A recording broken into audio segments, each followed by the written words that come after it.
صبح عاشور بریر ہمدانی نے عبد الرحمن سے کچھ مزاح کیا۔ عبد الرحمن نے کہا اے بریر ہمدانی، یہ وقت مزاح و متائبہ نہیں ہے۔ بریر نے کہا خدا جانتا ہے عالم جوانی و پیروی میں لہو و لعب کی طرف مائل نہ تھا، مگر اس وقت اس سبب سے مسرور ہوں کہ جانتا ہوں کہ عنقریب ان اشقیاء سے لڑ کر قتل ہو جاؤں گا، پھر بعد شہادت حوران بہشت سے بغلگیر ہو کر نعمت ہائے ابدی پر فائز ہوں گا۔ شیخ مفید علیہ رحمہ فرماتے ہیں امام زین العابدین علیہ السلام نے فرمایا میں اس شب جس کی صبح کو میرے پدر بزرگوار شہید ہوئے بیٹھا تھا، امّہ معظمہ زینب خاتون میری تیمارداری میں مشغول تھی اور حضرت علیحدہ ایک خیمہ میں تھے۔ جون غلام ابو ذر غفاری خدمت میں حاضر تھا، حضرت کی تلوار پر سیکل کرتا تھا۔ اس وقت امام حسین علیہ السلام نے یہ شعر پڑھے، یہ ہے کہ اے روزگار ناپائیدار اف ہو تجھ پر، ہرگز تو نے وفا نہ کی کسی سے، ہر صبح و شام کیسے کیسے اصحاب ہر شہر و دیار میں تو نے قتل کیے اور کسی کے عوض پر راضی نہیں ہوتا۔ بازگشت ہم سب کی خداوند جلیل کی طرف ہے، ہر ذی حیات کو یہی راہ درپیش ہے جس پر میں جاتا ہوں۔ حضرت نے ان اشعار کو 2 یا 3 مرتبہ اعادہ فرمایا۔ امام زین العابدین فرماتے ہیں جب میں نے یہ اشعار سنے تو سمجھ گیا کہ قیامت کی گھڑی آن پہنچی ہے، اور معلوم ہوا کہ حضرت نے عزم شہادت کر لیا ہے۔ اس وجہ سے میرا حال متغیر ہو گیا اور رقت نے مجھ پر غلبہ کیا، لیکن عورتوں کی گھبراہٹ کے خوف سے میں نے رونے کو ضبط کیا، مگر جب میری پھپھی زینب سلام اللہ علیہا نے یہ سخنہائے وحشت انگیز سنے اور کہ عورتیں بنسبت مردوں کے رقیق القلب ہوتی ہیں، ان سے ضبط گریہ نہ ہو سکا۔ بیتابانہ اٹھ کر سر برہنہ جانب خیمہ اس حال میں دوڑی کہ گوشہ چادر زمین پر لٹکتا جاتا تھا۔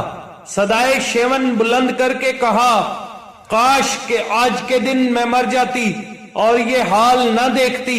آج میری ماں نے دار فانی سے مفارقت کی اور آج میرے پدر بزرگوار علی ابن ابی طالب شہید ہوئے، آج برادر نامدار حسن مجتبی زہر دغا سے مارے گئے۔ آج چونکہ یادگار رفت گان و پشت و پناہ باقی ماندگان ہیں۔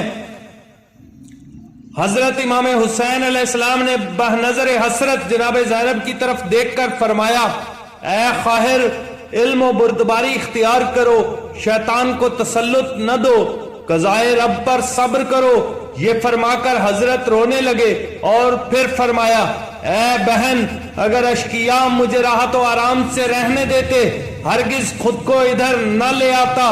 جناب زینب نے کہا واہ ویلا ہو، یہ کلام آپ کا ہمارے دل کو اور زیادہ مجروح کرتا ہے کہ راہ چارہ منقطع ہو گئی، بے کسی کے ساتھ بظلم آپ کو قتل کیا جا رہا ہے۔ یہ کہہ کر جناب زینب نے اپنا گریبان چاک کیا، مکنا سر سے پھینک دیا، منہ پیٹنے لگی یہاں تک کہ بے ہوش ہو گئی۔ جب افاقہ ہوا حضرت امام حسین علیہ السلام نے فرمایا اے خواہر، خدا سے ڈرو، اس قدر اضطراب و بے قراری نہ کرو، مشیت خدا پر راضی رہو، سب کے لیے ایک دن فنا ہے سوائے ذات باری تعالی کے، سب مارز زوال و فنا میں ہیں۔ خداوند عالم نے اپنی قدرت کاملہ سے سب کو پیدا کیا ہے، وہی سب کو مارتا ہے، وہ بقا میں منفرد ہے۔ دیکھو کہ پدر بزرگوار علی مرتضیٰ، مادر گرامی فاطمہ الزہرا، بھائی حسن مجتبی، یہ سب مجھ سے بہتر تھے اور شہید ہوئے۔ جناب رسول خدا صلی اللہ علیہ وآلہ وسلم جو کہ اشرف خلائق تھے دنیا میں نہ رہے اور سرائے باقی کی طرف آپ نے کوچ کیا۔ ہر مسلمان کو آپ کی پیروی لازم ہے۔ اس طرح دیر تک موعظہ و نصیحت فرماتے رہے۔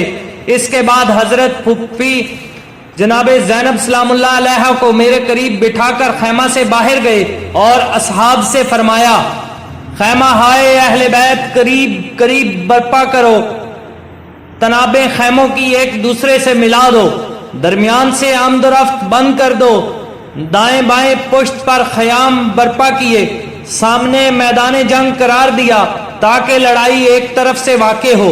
اس کے بعد حضرت خیمہ محترم میں تشریف لائے اور بمائے اصحاب کرام تمام شب مشغول عبادت رہے۔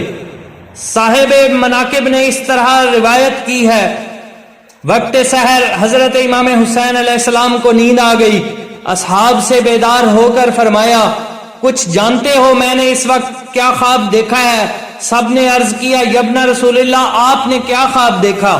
فرمایا اس وقت میں نے دیکھا کہ کئی کتوں نے مجھ پر حملہ کیا، ان میں ایک کتا ابلک تھا، وہ سب سے زیادہ مجھ پر حملہ کرتا تھا، مجھے گمان ہے میرا قاتل مبروس ہوگا۔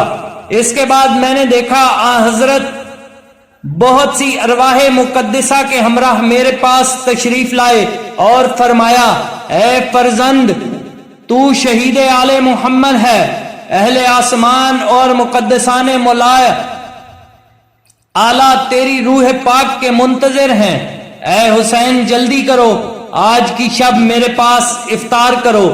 اور یہ فرشتہ آسمان سے اترا ہے اور شیشہ سبز لایا ہے، جب تو شہید ہوگا تیرا خون اس شیشہ میں بھر کر آسمان پر لے جائے گا۔ پس یہ خواب میرا سچا ہے اور وقت میرے کوچ کا قریب پہنچا ہے۔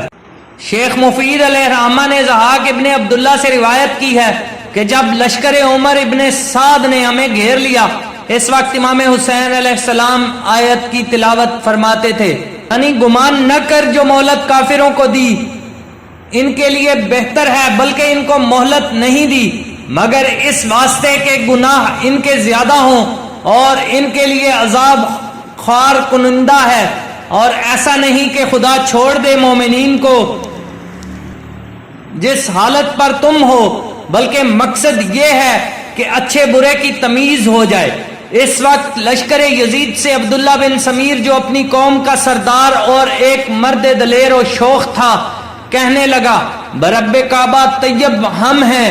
اس وقت بریر ابن خزیر نے کہا اے فاسق کیا تجھے خدا طیبوں میں شمار کرے گا؟ ملعون نے کہا وائے تجھ پر تو کون ہے؟ تو انہوں نے کہا میں بریر ابن حزیر ہوں۔ پھر دونوں کے درمیان نوبت سب و شتم پر پہنچی۔ دوسرے دن صبح کو حضرت بمائے اصحاب مشغول نماز ہوئے۔ بعد نماز صبح صفوف قتال کو ترتیب فرمایا۔ امام حسین کا سارا لشکر 30 سوار اور 40 پیادے تھے۔ محمد ابن ابی طالب نے لکھا ہے کہ 82 پیادے تھے۔ سید ابن طاؤس علیہ الرحمہ نے حضرت امام باقر علیہ السلام سے روایت کی ہے کہ 45 سوار اور 100 پیادے تھے۔ ابن نمامی نے بھی مثل اس کے روایت کی ہے۔ شیخ مفید نے لکھا ہے کہ اس وقت حضرت امام حسین علیہ السلام نے زہیر ابن کین کو میمنہ لشکر اور حبیب ابن مظاہر کو میسرہ پر مقرر کیا۔ علم ہدایت شیم حضرت عباس کو دیا اور پشت جانب خیمہ فرما کر صفے دشمن کے سامنے آئے اور حکم دیا جو خندق گرد خیمہ ہائے حرم محترم ہے لکڑیوں سے بھر کر آگ لگا دو تاکہ کفار خیام تک نہ آ سکیں۔ عمر سعد نے بھی اس طرح صف آرائی کی۔ منقول ہے کہ اس دن جمعہ تھا، بعض نے پنجشنبہ لکھا ہے۔ ابن سعد نے میمنہ لشکر عمر ابن حجاج کو اور میسرہ شمر ذل جوشن کو سپرد کیا اور عروہ بن قیس کو سواروں کا سردار کیا اور شیس ابن ربی کو پیادوں کا سردار بنایا اور علم زلالت شیم اپنے درید کو دیا۔